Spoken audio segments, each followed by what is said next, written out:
সুপ্রভাত সকলকে। এখন থেকে ব্লগটা শুরু করছি। তো ফার্স্ট এই রনি চলে এসছে, এই যে ঠেলে ঠুলে এসে বসে পড়লো গুজে। কি রে, যা বাবার কাছে যা। জোর ধাক্কা মারছে, বাপরে বাপ, মহা পাজির পাজা। আমরা চা খেতে বসে পড়েছি আর ওইদিকে কৌশিক দাঁড়িয়ে রয়েছে। যা বাবার কাছে যা। হ্যাঁ, আজকে রোদ্দুরটা বেশ সুন্দর লাগছে। হচ্ছে শীতকাল চলে এসেছে, শীতকালে রোদ্দুর লাগছে আজকে। আবার শীতকালে সকালটা এরকম রোদ্দুর হয়। শীতকালটা যে সত্যি কবে আসবে এখনও প্রায় 1.5 মাস ওয়েট করতে হবে, 1.5 থেকে 2 মাস। আমাদের এখানে তো সেই নভেম্বর শেষ হওয়ার পর শীতকাল পড়ে। তো যাই হোক, তো বাজার থেকে সেরমভাবে কিছু আনিনিও। তা আমরা বাজার যাব, একটু গিয়ে কিছু নিয়ে আসবো। আমি বহুদিন বাজার যাই না, তো আজকে যাবো। ওড়াতে পারো না, আর ঘুরি ঘুরি ঘুরি ঘুরি করতে করতে করতে করতে দৌড়াচ্ছে। মানে ঘুড়িটা খুব ভালো ঘুরি, তাড়াতাড়ি করে নিয়ে আয়। কোথায় ঘুড়ি? ও, কুল গাছের ওখানে পড়েছে, সকালেই ঘুড়ি পেয়ে গেছে। ঘুড়ির দড়ি না সুতো, যেমন বাবা তেমনি তার মাইয়া। না, সুতোগুলোকে টানো, নালে পুরো ছিঁড়ে ফেলো। ওই যে, এই আবার কে? এটা কি তোর বন্ধু? না, এটা তোর বন্ধু নয়, যাবি না, কামড়ে টামড়ে দেবে। বাইরেকার কুকুর না, এটা এদেরই তো, এদের মারপিট এদের বুলুদেরই সব ভাই বোন বালাদার। ওই যে মারপিট করে নাক টাক ছিলে এসছে, আর একজন সুতো নিয়ে মরেছে। চলো, দেরি হয়ে যাচ্ছে। আবার এসে আমার প্রচুর কাজ, তো আমরা যাচ্ছি বাজারে। আর যাচ্ছে সানাও, আমাদের সঙ্গ নিয়েছে। তো বাজারে চলে এসেছি। তো এখান থেকেই কৌশিক বলছে কিনে নেবে, কিন্তু মাছ তো চোখে পড়ছে না। এখানে তো কয়েকটা গুটি কয়েক দোকান, তো দেখা যাক কোথায় যায়। আজকে তো রবীন্দ্রনগরে মাছই নেই বলতে গেলে। বিশ্বকর্মা পুজোর আজকে ভোগ খাওয়ানোর দিন, যেহেতু গতকাল বিশ্বকর্মা পুজো গেছে, তো মনে হয় সব আজকে মাছ বাজার খুব কম। আমাদের স্টেশনেও ওইদিকেও দেখলাম মাছ নিয়ে বসেই নি বলতে গেলে। মাছই ঠিক বসবে, বিশ্বকর্মা পুজো হোক চাই না হোক।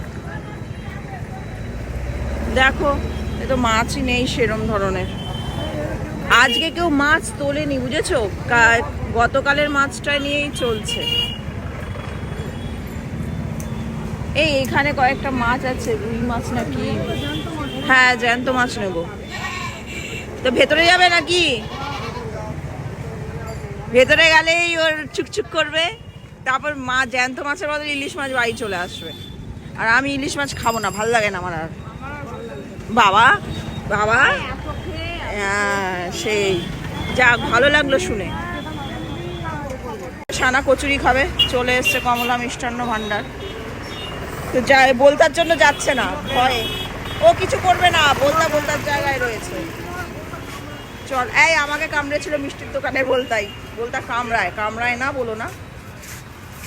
না, ভয়ে জড়সড়ো, ও বসতেও ভয় পাচ্ছে। ও কচুরি কিছু করবে না, খা শান্তিতে খা। ও কচুরি খেতেই এসছে এখানে, তো খেয়ে যাচ্ছে। আর আমাদের জন্য প্যাক করে নিয়ে যাব। আমের জন্য 2টো নেবে, আমার সহ্য করতে পারি না। বললাম যে খাবো না, বলে না নিয়ে নাও। আবার কে ঝামেলা করবে বাড়িতে গিয়ে। না, ঠিক আছে, 2 পিস নাও আমার জন্য শুধু। আমার 2 পিস, আমি 2 পিসের বেশি একটুও খাবো না, আমার শরীর খারাপ করে প্রচন্ড। রুই মাছ নেওয়া হচ্ছে। এটা কম হলে ভালো হয়। না, বাঁদিক থেকে বাঁদিকেরটা দিয়ে দাও, আর ওইটা দিয়ে দাও, ভালো হবে। সাদা সাদা টাইপের। ও জানি না, আমি অত বুঝি না। যাই হোক, অনেকক্ষণ বাদ দাঁড় করানোর পর তারপর মাছটা কিনতে পেলাম, এত ভিড়। তাহলে 120 কি করে হয়? এই তো গন্ডগোল। একটু আগে আমার নিজেই বললে, আমার এখন বলছে 10 টাকাই দাও না। আমি তো বার্গেনিং করি না, এখন মাছ নিয়ে নেওয়ার থেকে দাও 10 টাকা। মাছ নেওয়া হয়ে গেছে, এবার বাড়ি যাবো। আর বড্ড দেরি হয়ে গেছে, এখানে দাঁড়িয়ে থেকে অর্ধেক সময় চলে গেছে। আর 22 কিলো যা চলো, আমার ঝাঁটা কিনতে হবে, ব্যাস, তাহলেই হবে। কি আওয়াজ 22 কিলোর। ঝাঁটা নিতে এসেছি, এই যে ঝাঁটাটা নিলাম। দাও পয়সা দাও। হ্যাঁ হ্যাঁ হ্যাঁ, এই দাও, কচুরিটা আমায় দাও। কচু, হ্যাঁ ঝাঁটাটা আপনি নিয়ে নিন। এ নাও, বা হাতে দিলাম দাদা। ভাদ্র মাস চলে গেছে, আজ থেকে আজকে 1 তারিখ, তো আশ্বিন মাসের। তো ঝাঁটা নিয়ে এলাম, যা অবস্থা ঝাড় দিতে পারছিলাম না। ছোট দোকান কিন্তু অনেক কিছু আছে। সবকিছু পেয়ে যাবেন বাড়িতে ব্যবহার করা।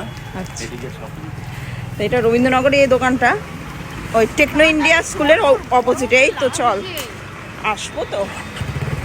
তো টেকনো ইন্ডিয়ার অপোজিটে এই দোকানটা। প্রচুর রকম ঝাঁটা আছে, এইটুকু বলতে পারি, মানে কমা দামি সব রকম। এবার বাড়ি যেতে পারলে বাঁচি বাবা, কি তো কৌশিক আমাকে মাঝ রাস্তায় নামিয়ে দিল। কিসের জন্য জানো? সেটা হচ্ছে রনি আর ভোলাদের জন্য একটু মাংস নেওয়ার জন্য। ও আর সহ্য হচ্ছে না রোদ্দুর, ও আমাকে রেখে দিয়ে মেয়ে আর বাপ মিলে বেরিয়ে চলে গেল। আর এখানে কি সুন্দর পুজো হচ্ছে, সব ভোগ টোক রান্না হচ্ছে। ভোগের রান্নার কথা শুনলেই মানে কেমন ছুকছুক করে মনটা। তো আমি হেঁটে হেঁটেই যাচ্ছি। তা আমার নেওয়া হয়ে গেছে, কারণ কোথাও ওইদিকে আজকে মাংসর দোকানও কম, অর্ধেক মাংস নেই, বন্ধ। তো আমাদের পাড়ার দোকান থেকেই কিনলাম, কিনে এবার বাড়ির দিকে যাচ্ছি। ও বাবারে বাবা, কি রোদ! যখন বেরিয়েছিলাম তখন এতটা রোদের তাপ ছিল না। আজকে এখন যেন মনে হচ্ছে এখন প্রায় 10টা বাজতে চললো, সাংঘাতিক রোদ। আগে দেরিও হয়ে গেছে আজকে আমাদের। তো বাড়ি চলে এসেছি। বাবা, ওই যে আমার জন্য বসে আছে, যায়নি বাবা দিদির সঙ্গে। দেখেছে যে আমি নেই, জানে যে আমি আসবো ঠিক, এখানে বসে। ও বাবা আমার, বাবা আমার উপরে যায়নি, ঠিক বসে আছে নিচে। ঠিক আছে চলো, আমি চলে এসেছি, চলো চলো চলো চলো চলো বাবা। দেখ না, কিচ্ছু কাজ হয়নি, 10টা বাজে আজকে। চলো চলো, এসো এসো। খেতে বসে যাচ্ছে, আমি 2টো খাবো কচুরি, আর বাপিকেও দিয়ে দিয়েছি। এটাই জল খাবার হিসাবে আমরা খাবো, আর দুপুরবেলা ডাল মাছ ভাজা এইসবই খাবো। তো আমরা তখন তো কচুরি খেয়েছিলাম, এখন কৌশিক খাচ্ছে হচ্ছে ভাত, ও কচুরি খাবে না। ও মাছ কিনে আনা হয়েছিল, মাছের মাথাটা ভাজা দিয়ে খাচ্ছে, ডিমের অমলেট আর আলু সেদ্ধ দিয়ে ও জল খাবার খাচ্ছে। আর আমাদের হয়ে গেছে হচ্ছে ডাল, টক ডাল, এগুলো সব দুপুরবেলার জন্য। আর ওইদিকে বসিয়ে দিয়েছি, হাফ মাছ ভেজে রাখছি, মাছ ভাজা খাবো, কারণ এই মাছগুলো দিয়ে তরকারি করলাম না, কারণ তরকারি ভালো লাগে না, মানে সানা খেতে চায় না, বাপি অতটা পছন্দ করে না। মাছ ভাজা যদি হয় সবাই পুরো শুধু মাছ ভাজা দিয়েই খেয়ে নেবে। তো অর্ধেকটা হাফ ভেজে রাখছি, খাওয়ার সময় বেশ কড়া করে ভেজে গরম গরম খাবো। আর আলু ভাজবো, তার সঙ্গে পটল ভাজবো, এই দিয়ে দুপুরবেলা আমরা আজকে খাবো। এখানে আলু ভাজা হচ্ছে, আর এখানে মাছ ভাজা, এটা দিয়ে খাবো। আর পটল ভাজা অলরেডি হয়ে গেছে, ওইদিকে আছে ওই যে। আর ডাল তো হয়েই গেছে, আগেই দেখিয়েছি। এবার আমরা খেতে বসবো, সব গরম গরম মাছ ভাজা আলু ভেজে দিয়ে। এই যে খেতে দিচ্ছে আমাকে, এই যে এখানে আমাকে দিয়ে দিচ্ছে, এবার আমি খাবো। বাবা কেটা, হ্যাঁ আসছে। এবার আমাদের খাওয়া কম শুরু হবে মাছ ভাজা দিয়ে। হেভি লাগে মাছ ভাজা দিয়ে খেতে, সবারই শুকনো হেভি লাগে, বিশেষ করে সানার জন্যই করা এটা। আমি মাছ ভাজাই ভালো লাগে আমার। আর বাপিও ভালোবাসে। আমরা খেতে বসে যাচ্ছি। তো এবার রেডি হব, কারণ একটু বাদে পড়তে চলে আসবে, তারপরে আবার সেই 8:30টার সময় ওঠা। তো যাই হোক, এবার যাই রেডি হই। আর খাওয়া দাওয়া তো হয়েই গেছে আজকে, তবে ভালো খেলাম। কারণ মাংস টাংস থেকে না ভালো লাগে না মাংস খেতে, এইরকম ধরনের খাবার বেশি ভালো লাগে। ডাল, আলু ভাজা, গরম গরম বিভিন্ন ধরনের ভাজা, যেমন আজকে পটল ভাজা ছিল, তারপর ডিমের অমলেট, মাছ ভাজা, এগুলো দিয়ে আমি বেশি ভালো খাই। এমনকি সানাও খুব ভালো খায়, কৌশিকও ভালো খায়, মানে এখন খাচ্ছে, আগে হয়তো খেতো না। আগে মাংস ছাড়া ওনার কিছুই ভালো লাগতো না, তবে মাছের ঝোলের থেকে এই মাছ ভাজাটাই বেশি ভালো লাগে গরম ভাতে। তো বেশ ভালো খেলাম আজকে অনেকদিন বাদ। আবার যদি বমি হয় অনেক বছর বাদ, 1 মাসও হয়নি, কিছুদিন আগে এই নিয়ে কত কি হলো। 3 মাস কাকে বলে জানিস? হ্যাঁ হ্যাঁ, মিথ্যে কথা বলিস না, 3 সপ্তাহ আগে।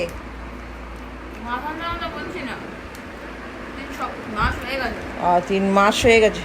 3 মাস কতদিনে হয় সেটা আগে জান, তারপরে। 90 দিন হোক, বলিস তো কি করতে হয় আমারও জানা আছে। তুমি খেও না।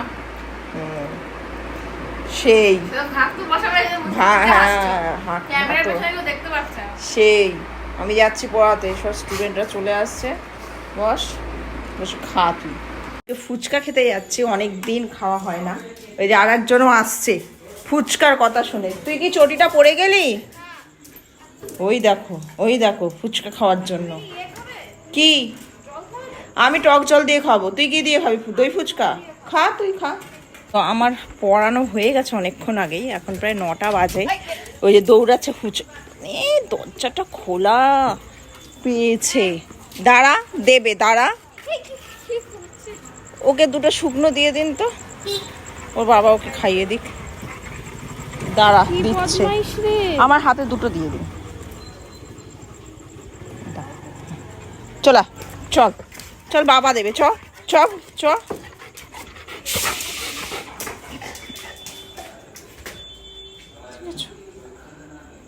কি এ ফুচকা খাবি?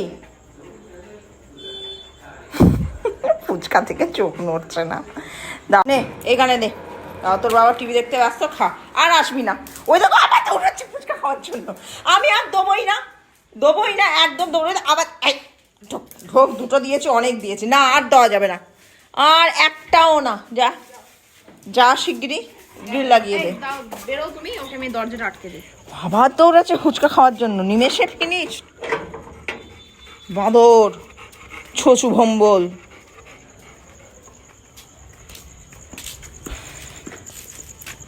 তুই দই ফুচকা খাচ্ছিস? একজন ফুচকা খাচ্ছে, ভালো। হ্যাঁ, এটা ভালোই বানায়। এবার আমি যাবো ফুচকা খেতে, আর তুই যতই করিস তোকে এক ফোঁটাও দাও না। তোর খাওয়া হয়ে গেছে, তোর কোটা শেষ। ঠিক আছে, আমি খেয়ে নিচ্ছি, টাটা। তুই উপরে যা। ফুচকা খাওয়া হয়ে গেছে, আর আমি এদিকে রান্না বসিয়ে দিচ্ছি প্রত্যেক দিনকার মতো, যেমন ঢেঁড়স আলুর তরকারি দিয়ে। ছাড়া আর রানা যা রেগে গেছে না আজকে, কি বলবো। আর রুটি, ডিমের অমলেট। তো কৌশিক বলছে আজকের দিনটা খাও, কালকে দেখবে। তো ও কালকে দেখবো করে রোজই ওর সানার খাওয়ার ইচ্ছা ছিল বিরিয়ানি।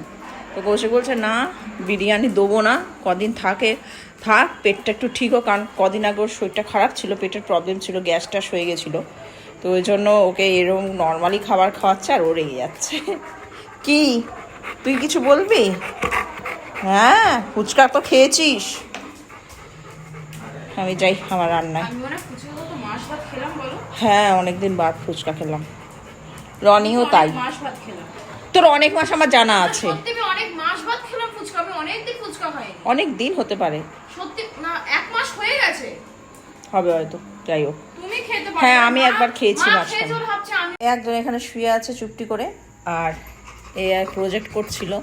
তো হ্যাঁ, তোমাদেরকে আর কি বলার ছিল, সেটা হচ্ছে যিনি আর কি আমাকে কালকে মেসেজ করে বলেছেন যে ওদেরকে কি খাওয়ানোর ব্যাপারে একটু বলে দিতে। তো আজকেই আমি বলে দিচ্ছি। তো ওদের 4টে জিনিস আছে, 4টে চার্ট আছে। যেটা হচ্ছে, একটা হচ্ছে যেটা খেলে কোনো শরীর খারাপ হবে না, তারপর একটু কম আর কি হার্মফুল। হ্যাঁ বল, তুই বল। সব থেকে বেস্ট মেয়ে সানা বলে দিচ্ছে। একটা হচ্ছে যেটা 0, যেটা হচ্ছে মিনিমাল রিস্ক। একটা আছে নাম্বার 1 লো রিস্ক। একটা আছে হচ্ছে নাম্বার 2 মডারেট রিস্ক। আর নাম্বার 3 হচ্ছে হাই রিস্ক। মিনিমাল মানে কিছু হবে না, লো মানে হচ্ছে হালকা, মানে সাইড এফেক্ট হলেও মানে কিছু অতটা। হ্যাঁ, সবাই বুঝতে পেরেছে। মডারেট মানে মোটামুটি, আর হাই মানে খুব বেশি। হ্যাঁ হ্যাঁ। মিনিমালে আমি কিছু নাম বলছি, মানে সে ডিকশনারি হয় না, এ থেকে শুরু হয়েছে পুরো এখানে জেড অবধি, ওরকম টাইপের রয়েছে। কিছুও বলে দিচ্ছে, আর বাদ বাকিটা ডেসক্রিপশন বক্সে দিয়ে দেবো। যেরকম মিনিমাল রিস্কের বলছি, যেরকম অ্যাপেল, বানানা, বার্লে, বিয়ার্স, তারপরে হচ্ছে বিফ, তারপরে beets, bell pepper, blackberries, broccoli, brown rice, তারপরে চিকেন, ক্যারট। 6-7 খানা বল, বাদ বাকিটা। লো রিস্কে বলছি apple juice, asparagus, bagel, cabbage, canola oil, cauliflower, cherries, crab, এইসব। মডারেটে almond, aloe vera, avocado, apricot, baby food, bacon, bread butter, যেটা ক্যাশু, কাজু। আর হাই রিস্কে অ্যালকোহল, তারপরে হচ্ছে bones, beer, brownies, caramel, chocolate, chips, তারপরে কফি, তারপরে হচ্ছে গার্লিক, তারপরে হচ্ছে গ্রেপ ফ্রুট, গ্রেপস, তারপরে হচ্ছে সুগার, আরো অনেক কিছু অনেক আছে। আছে, মানে পড়তে গেলে শেষ হয়ে যাবে। হোয়াইট চকলেটও আছে যেগুলো দেওয়া উচিত, মানে চকলেটের সব ধরনের অনেক আছে। এই যে এইটা একটা লিস্ট, চেষ্টা আই থিঙ্ক মনে হয় না ডেসক্রিপশন বক্সে দেওয়া যাবে ফুললি জিনিসটা, তবু চেষ্টা যদি করছি। যায় তো ভালো, না হলে কমিউনিটি পোস্টে দিয়ে দেওয়া হবে, সবাই চেক। কালকে সকালবেলা আমরা দিয়ে দেবো কমিউনিটি পোস্টে। হ্যাঁ, তাহলে সকলে দেখতেও পারবে, বেটার হবে জিনিসটা। আর অসুবিধাও হবে না। হ্যাঁ, আর যদি ডেসক্রিপশন বক্সে দেওয়া যায় তো দেবোই, ওটা তো ডেফিনেটলি দেবো, তাহলে খুব সুবিধা হবে সবার জানতে বুঝতে। যাই হোক, এই যে মহারাজ। তো আমরা যখনই কিছু খাবার দিই সে আগে গুগল সার্চ করতাম যে কী খাবারটা ওর পক্ষে হার্মফুল, কোনটা হার্মফুল না। তারপরে ডাক্তারই বলেছিল এইটা পাঠিয়ে দিচ্ছে, আর কোনো অসুবিধা হবে না, এগুলো দেখেই করবেন। কত আর গুগল থেকে সার্চ করবো। যাই হোক, এটা আমাদের অনেক উপকারে লেগেছে, আশা করি তোমাদেরও উপকারে লাগবে। আর এই প্রজেক্ট করা স্টার্ট করেছে, কালকে আবার এর স্কুল আছে, আমাকে নিয়ে যেতে হবে, এর পড়তে যাওয়া হচ্ছে সকাল 6টায়, মানে কালকে আমার আবার বিকালে কৌশিক নিয়ে যাবে, বিকালে পরে আবার এর নেমন্তন্ন আছে। এর নেমন্তন্ন ছিল সকালবেলা, তাই তো? সকালের দুপুরবেলা, হ্যাঁ ওই আর কি 10টা-11টা থেকে, কিন্তু স্কুলে যেতেই হবে, ওই কারণের জন্য নেমন্তন্ন ক্যান্সেল জন্মদিনের ওর বন্ধুর। তো একবারে পড়ে তারপরে 8টার সময় যাবে খেতে শুধু মনে হয়, আর একটু দেখা করতে, এছাড়া আর কিছু উপায় নেই। যাই হোক, তো আজকের মতো ব্লগটা এখানেই শেষ করে দিলাম, আর বেশি বাড়ালাম না। সকলে ভালো থেকো, সুস্থ থেকো, কালকে আবার দেখা হচ্ছে একটা নতুন ব্লগ নিয়ে। আর রনি, গুড নাইট বলে দাও, বল গুড নাইট, বলবি না? গরমে হ্যাঁ করছে, কদিন বেশ শান্তিতে ছিল। তো আজকে এখানেই সমাপ্ত করলাম।